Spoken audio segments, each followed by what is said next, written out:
taifa inaweza kufikiwa na hata uwajibikaji wa serikali zaidi kwa wananchi.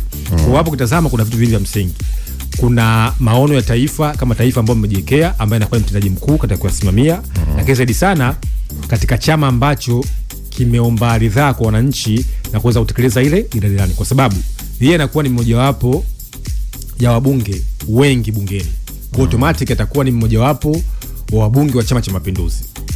Sawa, ambaye atakuwa ni mmoja wapo ya mtu ambaye alienda kuomba ridhaa na kuungwa mkono na kupigiwa kura na chama chake kimeshinda. Kwa sasa anakuwa na wajibu wa msingi, cha kwanza kuisimamia serikali, cha pili kutekeleza malengo ya serikali, lakini zaidi sana ilani ya kile chama. Sasa nimeona watu wakitengeneza mikeka mbalimbali, watu wakibeti. Watu wanamtaja speaker mstaafu. Of course, Dr. Tulia Ackson wanamtaja. Watu wanamtaja naibu waziri mkuu Dr. Biteko. Watu wanamtaja Juma Aweso. Paul Makonda. Watu wanamtaja Paul Makonda. Mheshimiwa Simba Chaweni. Kila mtu anajaribu kuhisi. Wewe unasema mtaja nani unasema? Simba Chaweni. Nani Bile Boba? Bile Boba pia ametajwa na mtu mmoja alinitumia mimi. Sababu sema watu wanamtaja, wewe katajwa na mtu alinitumia. Ni mtu mmoja nimeona yeka tu. Sasa kwa mfano hapo, hebu kwa mfano watu ambao umewataja. Of course hii inakuwa ni Mheshimiwa Rais anakuwa anamjua mwenyewe. Tayari atamleta kwa wabunge. Kwa mfano katika watu ambao wanapigiwa chapo, kwa mfano Mheshimiwa Dr. Tulia Ackson. Huyu tunamzungumzia ni speaker, aliyekuwa speaker wa bunge la Muungano wa Tanzania. Mbunge wa bunge la Jamhuri ya Muungano wa Tanzania, si ndio? Mwanasheria msomi, kiongozi wa bunge wa marais duniani IPU, Intercontinental Parliamentary Union. Sawa? Lakini ukitazama amekuwa ni lecture, mwalimu kune vio mbalimbali hapa nchini. Na nataja kwa sababu pia alikuwa na nafasi ya kuendelea kuwa speaker. Akaamua kukaa pembeni. Sababu za kukaa pembeni hazikuwekwa wazi. Kwa kwanza. La pili nimeona kwa mfano Mheshimiwa Dr. Biteko, naibu waziri mkuu. Unaweza kujenga hoja kwamba ilikuwa ni succession plan katika masuala mbalimbali ya kiutawala. Kwamba naibu waziri mkuu kashafanya kazi kama katika hilo waziri mkuu ambaye ni mzoefu sasa, ambaye alikuwa anapangiwa majukumu na kiongozi wake waziri mkuu na Mheshimiwa Rais.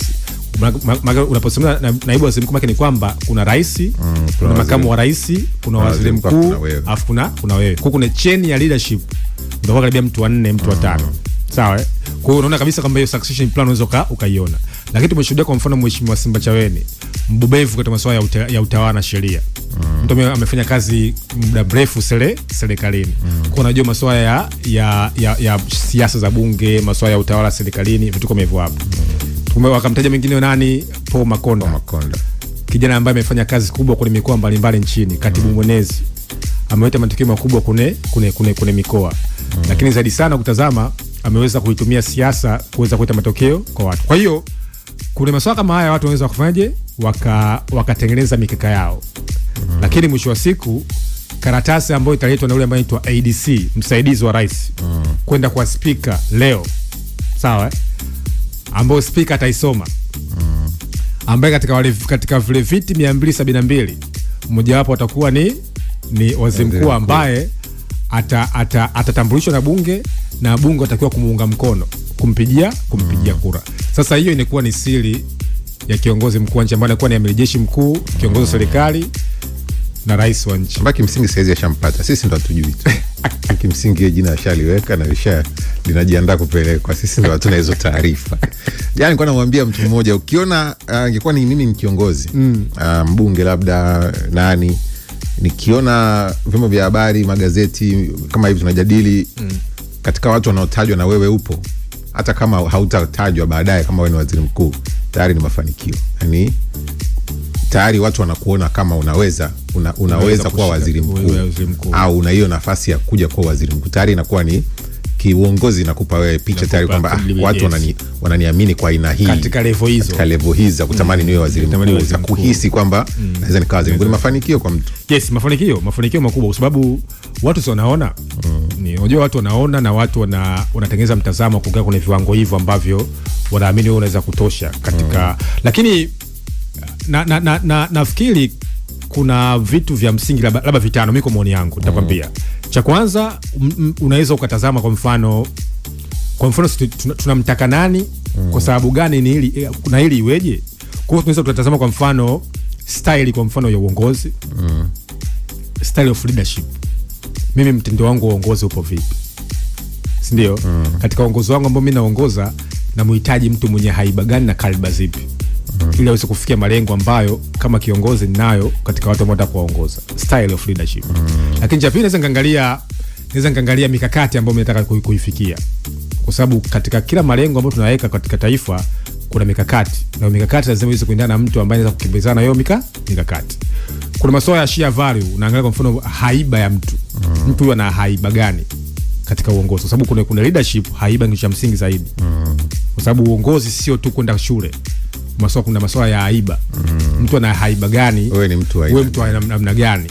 Kalba yako utasema charismatic ya kiongozi. Taaluma yako, mambo yako ya kiufundi ulionayo. Wewe sasa kama mtu, wewe ni mtu wa aina gani? Lakini utaangalia vile vile vipaumbele. Kwa sababu katika kila uongozi una vipaumbele. Katika mimi uongozi wangu vipaumbele vyangu sasa hivi ni vitu gani? Na hivi vipaumbele ili uweze kuvifikia nahitaji wasaidizi yupi ambaye na sifa zipi katika haiba ipi kufikia malengo ambayo kimsingi nimejiwekea. Kwa hiyo inakuwa ni vetting ambayo kimsingi inakuwa inahusisha vitu vingi zaidi. Kutoka kwa Edward Lowassa, Sokoine, Fredrick Sumaye, Mizengo Pinda, Kassim Majaliwa, aina hiyo ya mawaziri wakuu tunataraji sasa hivi kupata mtu wa aina ya nani hapa? Au watu wanatamani, nimeona Ado anasema anatamani mtu wa aina ya Sokoine. Hawezi kuja mtu akafanana na mtu, lakini aina ya uongozi au aina ya kitu ambacho tunakitamani kwa sasa. Kwa mazingira ya dunia sasa. Yes, swali zuri. Cha kwanza Sokoine tunazungumzia ni kipindi cha Mwalimu. Sawa? Kipindi ambacho tunafanya sera za ujamaa na kujitegemea. Kwa hiyo miaka ile ya 80 nafikiri uwezo ufanisha na miaka sasa hivi, kwa kweli dunia imebadilika zaidi. Kipindi kwa mfano mwaka 95 pale ukitazama mpaka mwaka 2000 na mwaka 95 nafikiri kwanza tuanze kwa Fredrick Sumaye. Ndio sera za ubinafsishaji, kwa mfano masuala ya uchumi wa soko kama nakumbuka. Tulikuwa tunajaribu sasa kutoka kwenye dunia hii ya kijamaa tunakuja kwenye dunia hii ya uchumi wa soko, free market economy. Maana kwamba sasa Tanzania tulikuwa tunaingia kwenye sera za privatization, za ubinafsishaji, kwamba sekta binafsi iweze kuwa na nguvu, sekta binafsi iweze kutamalaki, serikali isiwe sehemu ya kufanya biashara. Ndio Fredrick hayati Edward Lowassa kama unafahamu, serikali ilikuwa inajenga kwa mfano shule za kata na falsafa ya Mheshimiwa Kikwete ya hali mpya, nguvu mpya na kasi mpya kama unakumbuka. Ndio. Na Mheshimiwa Lowassa akafanya kazi kubwa sana ujenzi wa vyuo, kwa mfano UDOM tunapozungumza. Yeye ndio alikuwa kipindi cha waziri mkuu. Na ujenzi wa shule za kata, maabara kila kata, miradi mikubwa ya maji pia indikile. Hapo wakapita wengine wakina mzee Pinda kama unakumbuka. Kipindi ikaisha. Hayati Magufuli, Kassim Majaliwa. Tukazungumzia serikali inazungumza masuala ya miradi ya kimkakati. Bwawa la Mwalimu Nyerere, SGR, watoto kusoma bure, vyuo vikuu pesa kuongezwa, na mambo mengi ambayo kimsingi tumeyaona. Mheshimiwa Samia Suluhu Hassan na falsafa ya 4R, reform, reconciliation, rebuild and resilience. Ndio tukashuhudia hapo miradi vile imefanyika, kazi kubwa ikafanyika, diplomasia ya uchumi tukaiona mwaka 2025. Sasa mazingira ya dunia, swali lako limekaa kama research ndugu yangu. Mazingira ya dunia yana vitu vingi sasa hivi. Mambo yamebadilika. Kuna masuala sasa hivi kwanza mimi kuniuliza mimi, duniani sasa hivi tunazungumzia masuala ya diplomasia ya uchumi. Namna gani ushirikiano wa kimataifa unaweza kufikia maslahi ya kiuchumi. Ndio dunia sasa hivi kuniuliza mimi. Kwa sasa hivi hakuna ushirikiano wa kisiasa. Lakini sasa hivi dunia haihitaji kama taifa ujifungie. Unahitaji kutafuta marafiki zako. Na marafiki lazima marafiki wa kimkakati. Wakusaidie. Ndio. Lakini vile kwa sababu sisi tuna hiyo diplomasia ya kihistoria, tunahitaji kuweza kudumisha hao marafiki wa kimkakati. Ndani kwetu kama taifa kuna kazi ambazo tunafanya. Tuna miradi ya maendeleo tunafanya. tuna vitu ambavyo kimsingi tumeendelea kukijenga. Taifa letu limekuwa likiwekeza kwenye maendeleo ya watu na maendeleo ya vitu. Kwa hiyo unaweza kutazama kwa mfano population ya watu, kwa mfano tuna vijana wengi. Kwa hiyo ukaja na mkakati kwamba mtu ambaye atakuwa ana symbolize katika tabaka la katikati kati ya vijana ambao wanachipukia katika uongozi, kwamba vijana wao wajifunze kwamba wanaweza kuaminiwa na watu wa tabaka la hapa la juu. Lakini vile vile unaweza kuja mtu ambaye ni mtu mzima kidogo ana experience kubwa katika masuala ya uongozi, leadership, ili mwisho wa siku sasa aweze kurithisha na kuweza kutengeneza hiyo supervision kubwa kwa serikali na kuweza kukusaidia. Kwa hiyo factors za kuangalia ni nyingi. Tuna factors za ndani, factors za nje, hata za kimataifa.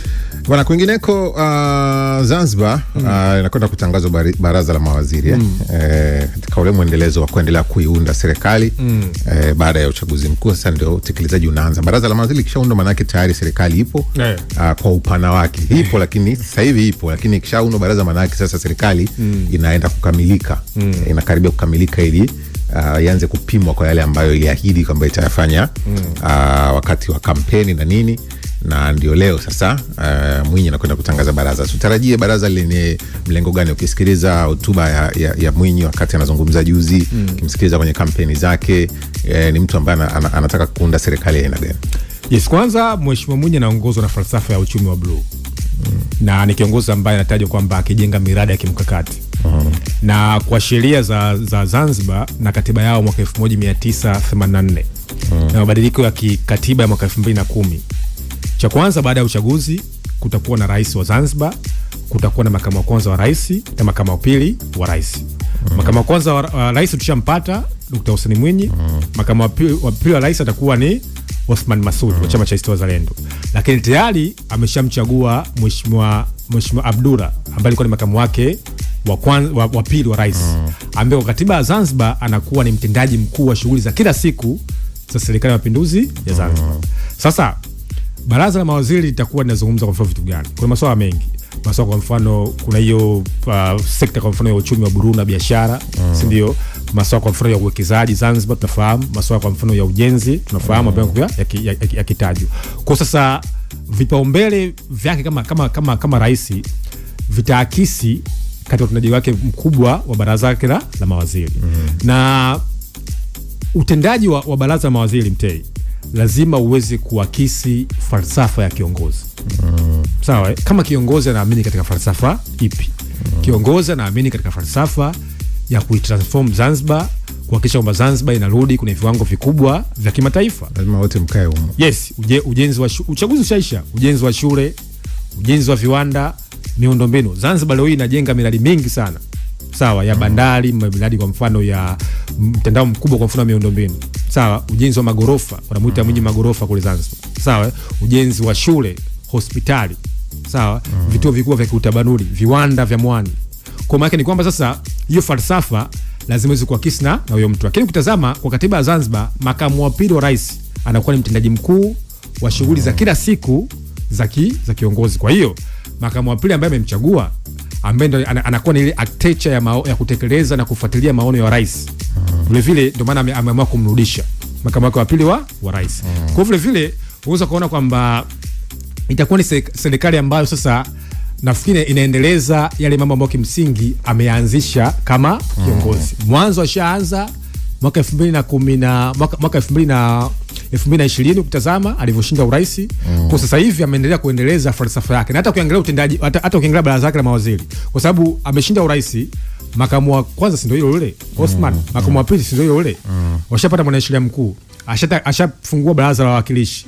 Maana ni kwamba sasa ile baraza la mawaziri, na nimeona ameteua wajumbe wa wawakilishi bungeni. Maana ni kwamba sasa baraza lake linaenda kuanza utendaji kazi wa kila siku wa shughuli za serikali. Kwa hiyo nafikiri kwamba falsafa yake na watu ambao watawachagua itaweza kuakisi ni serikali na namna gani. Bwana, huo ulikuwa ni wino mzito, na najua ndio mambo makubwa ambayo tunayasubiri kwa leo. Ikiwemo pia tunasubiri hata hotuba ya Rais Samia kesho baada ya leo sasa kumpata waziri mkuu.